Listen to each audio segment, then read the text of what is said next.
In 1978, a jury in Southern California did something that had never been done to an American automaker. They didn't just rule that Ford had built a dangerous car. They ruled that Ford had sat down, run the numbers, and decided your life had a price, and that the price was cheaper to pay than the fix. The car was called the Pinto. It was small, it was affordable, and according to Ford's own engineers, it could turn an ordinary rear-end collision into a fireball. The late 1960s, American driveways were filling with small foreign cars, the Volkswagen Beetle, cheap Japanese imports, and Detroit had no real answer. At Ford, the man determined to change, that was Lee Iacocca. His rule was ruthless in its simplicity. The new car would weigh no more than 2,000 pounds and cost no more than $2,000. Those numbers were sacred.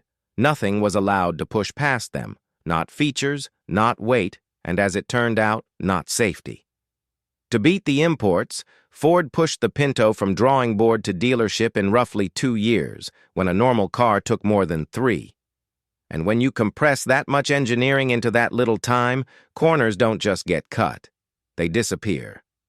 One of those corners was at the very back of the car. The flaw was the fuel tank. Ford placed it behind the rear axle, just inches from the rear bumper, with almost no structure to shield it. Directly in front of it sat the differential housing, studded with exposed bolts. In a rear-end collision, the tank is driven onto those bolts, and they punch into the metal like a row of knives. Gasoline sprays across the road. All it needs now is one spark. And Ford knew. In pre-production crash testing, Pintos struck from behind at low speeds, ruptured, and leaked. The fix was known, and it was cheap, around $11 per car. $11. Ford built more than 1 million of them without it. Why? Because someone had done the math and written it down. In the early 1970s, Ford produced an internal cost-benefit analysis on fuel system fires. To weigh the cost of fixing cars against the cost of not fixing them, the document needed a number for something most people would call priceless: a human life. Ford used roughly $200,000, a figure lifted straight from the government's own valuations. Then it balanced the books.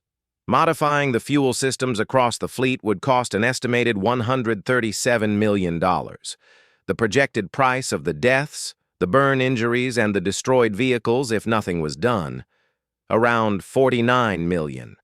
By Ford's own ledger, it was nearly 3 times cheaper to let people burn than to make the cars safe. In fairness, Ford would later argue this memo was written for federal regulators about industry-wide standards, not a smoking gun order to doom the Pinto, and technically that's true. But it was the same cold logic that had kept that gas tank bolted in place from the beginning. In 1977, the dam broke.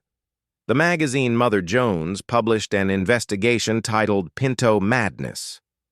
It accused Ford of knowing for years and claimed that hundreds of people had burned to death in Pinto fires. That death toll was, and still is, fiercely disputed. Federal investigators would later tie far fewer fatalities directly to the defect. But the exact number almost wasn't the point. The public had seen the memo. They had seen a corporation put a dollar sign on a human being, and that image would never wash off. Then the courtrooms opened. In 1972, Lily Gray was driving a 6-month-old Pinto on a California freeway with 13-year-old Richard Grimshaw in the passenger seat. The car stalled. It was struck from behind. It exploded into flames. Lily Gray died. Richard survived, but with burns so catastrophic he would face dozens of surgeries over the years that followed. In 1978, his case reached a jury. They saw the crash tests. They saw the memo. They learned about the $11 fix, and they returned a verdict that shook corporate America, roughly $2.5 million to compensate Grimshaw and $125 million in punitive damages. A judge later cut that punitive figure to $3.5 million. That same year, buried under lawsuits and public fury, Ford recalled more than 1.5 million Pintos. And then came Indiana. Three teenage girls, Judy, Lynn, and Donna Ulrich, were driving a Pinto when it was rear-ended and engulfed. All three died. For the first time in American history, a corporation stood trial on criminal homicide charges over a defective product.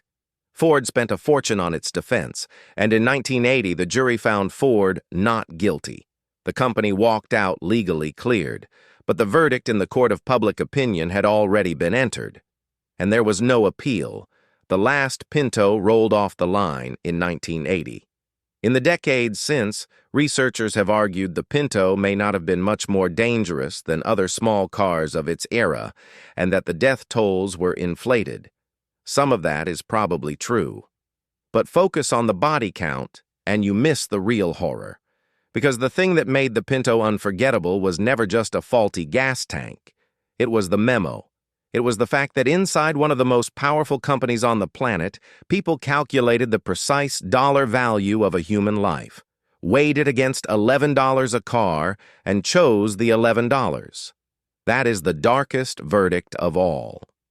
Not that a machine could kill you, but that the men who built it had already measured exactly what you were worth and decided it wasn't enough. The truth is always darker than they told you. This has been Darker Verdict. If this one got under your skin, subscribe, because the next cover-up is already waiting in the dark.